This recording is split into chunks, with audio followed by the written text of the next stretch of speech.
Welcome to my first vlog, where what I review is what will I teach you.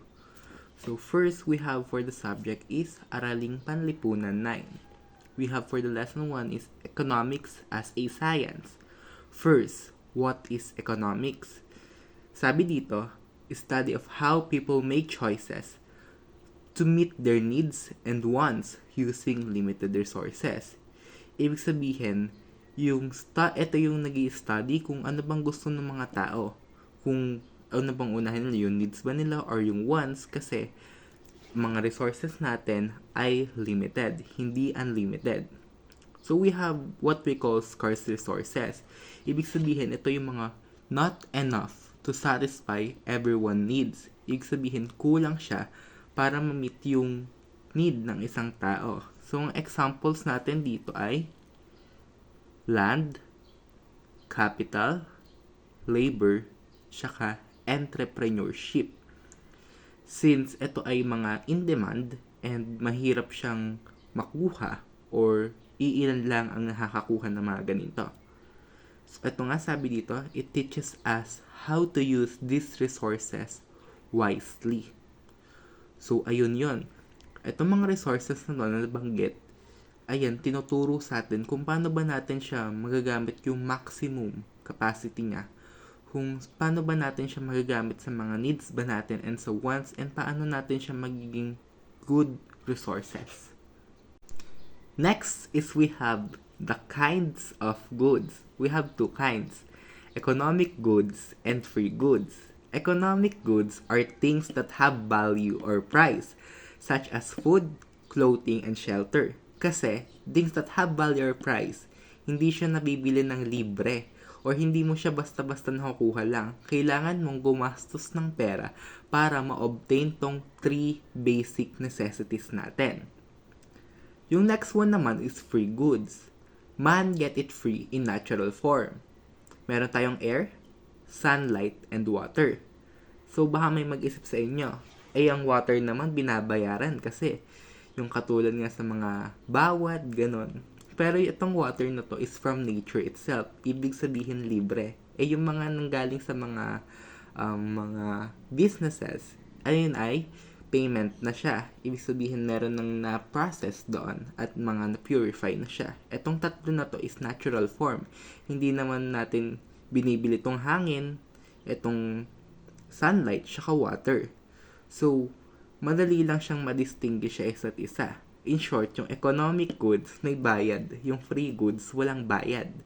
Para mas madali nyo maintindihan, meron ditong diagram which says economics, merong choice, decision, scarce resources, tsaka unlimited needs and wants. Ibig sabihin nito, yung economics, nagpo-proceed siya or nagdi-distinguish siya ng choice and decision. Sa choice, ano bang unahin natin? Ano bang mas better bilhin, yung mas mura ba, best quality, etc. Sa decision naman, anong bang uunahin mo, yung needs mo or yung wants? Dito naman sa scarce resources, pag-iisipan mo na paano ko ma-obtain to nang hindi bigla-biglang nauubos or magiging sufficient siya sa pang-araw-araw ko.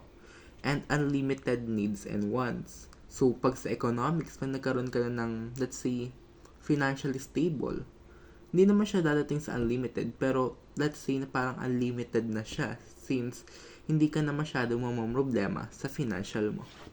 So again, we have two major branches of economics. We have microeconomics and macroeconomics. Microeconomics, small unit. Kasi micro, small lang siya.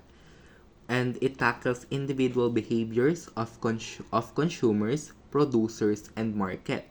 Ito yung kung paano nagsisirculate yung pera ng isang household, ng isang buong family, paano gumagastos, anong pinagkakagastosan, at saan naman nanggagaling yung kita. So, on the other hand, meron naman tayong macroeconomics. Ibig sabihin, behavior of the entire economy.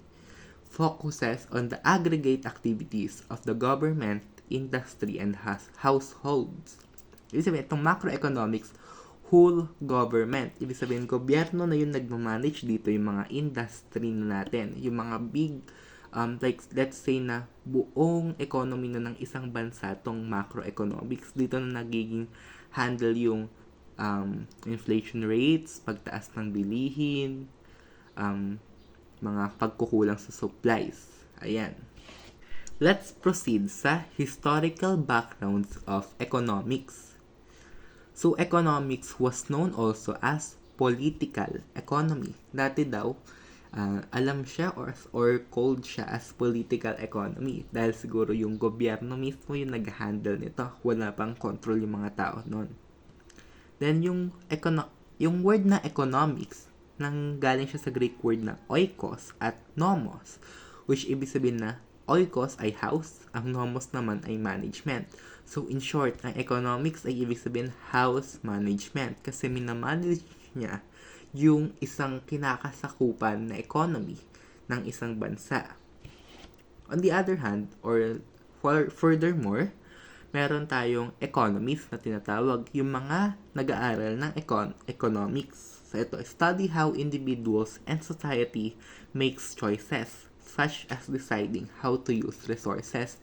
Ibig sabihin, ito yung mga taong nag-aaral ng philosophy, psychology, ng kung paano gumagastos ang isang tao. At minsan, nagde-decide rin sila kung paano gamitin ang mga resources na to at nagre-recommend sila kung anong pinakamagandang way sa paggagastos. For our first economist, we have Adam Smith. Siya ang father of modern economics. Siya rin ang gumawa ng laissez-faire or ibig sabihin ay let alone policy. Ang ibig sabihin naman ng laissez-faire is government should not interfere with activities of man towards the free market. Ibig sabihin nito, siya yung gumawa ng batas na dapat ang gobyerno ay hindi makialam sa mga activities sa mga markets kasi wala na silang karapatan doon. Then, we have David Ricardo. Ang historical background niya is brilliant ideas about the effect of natural resources to the development of the economy. Ibig sabihin nito, yung natural resources daw natin is very important daw sa paglago ng ating economy. Kasi doon rin tayo nakuha ng mga supplies, saka doon rin nakuha ng mga products or mga kung saan ba pinanggagalingan yung mga products natin sa ating nature or sa mga natural resources katulad ng water, trees, gold, silver, and etc. The third one is we have Thomas Robert Malthus. Siya nag-study ng the effect of rapid increase in population. Ibig sabihin kasi, pag tumaas yung population or nag-lead siya sa overpopulation, tataas yung demand at bababa naman ang supply since inversely proportional sila. Pag tumaas ang demand, bababa ang supply. Pag tumaas ang supply, bababa ang demand.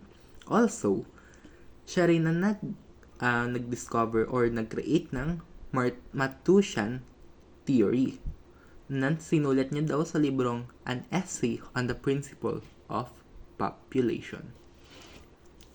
Next is we have Karl Marx, father of communism. Pag sinabi kasi natin communism, ang ibig sabihin niyan is equality ng each individual kung saan man siya mapabilang sa rich class or poor class. And believe that poverty is caused by the abusive practices of the rich capitalists. Ibig sabihin, yung poverty is nangyayari kasi sa mga pag-aabuso sa let's say, pangungurakot ng mga rich capitalists katulad sa mga gobyerno kung saan yung pera is napaplunder siya kaya bumababa yung budget sa ating mga basic necessities na nagli-lead sa inflation rate. Also daw, siya ang nagsulat ng Das Kapital. Last but not the least, we have John Maynard Keynes, the father of modern macroeconomics. Siya daw ang nag-discover or let's say not discover, siya yung parang nag-improvise ng modern macroeconomics. Siya rin ang nag-wrote ng General Theory of Employment, Interest, and Money. Siya rin daw ang father of modern theory of employment. So, siya yung economist na nag-focus siya sa employment. Kasi, kung mataas yung employment, madami nagtatrabaho para sa ating ekonomiya na mas madami tayong nagiging produce products. Then, for our last part, we have the main ingredients that spice economics. Isabihin yung para siya yung nagbibigay ng thrill or nagpapahirap siya minsan. We have the scarcity, ibig sabihin yung limited resources ng mga tao at choice kung paano ba sila nagdedesisyon sa mga dapat nilang bilhin o hindi. Ayun lang naman ang short review ko sa Lesson 1 Economics sa aking nire-review para sa aking summative test. So, nawa ay madami kayong naintindihan. That's all. Thank you!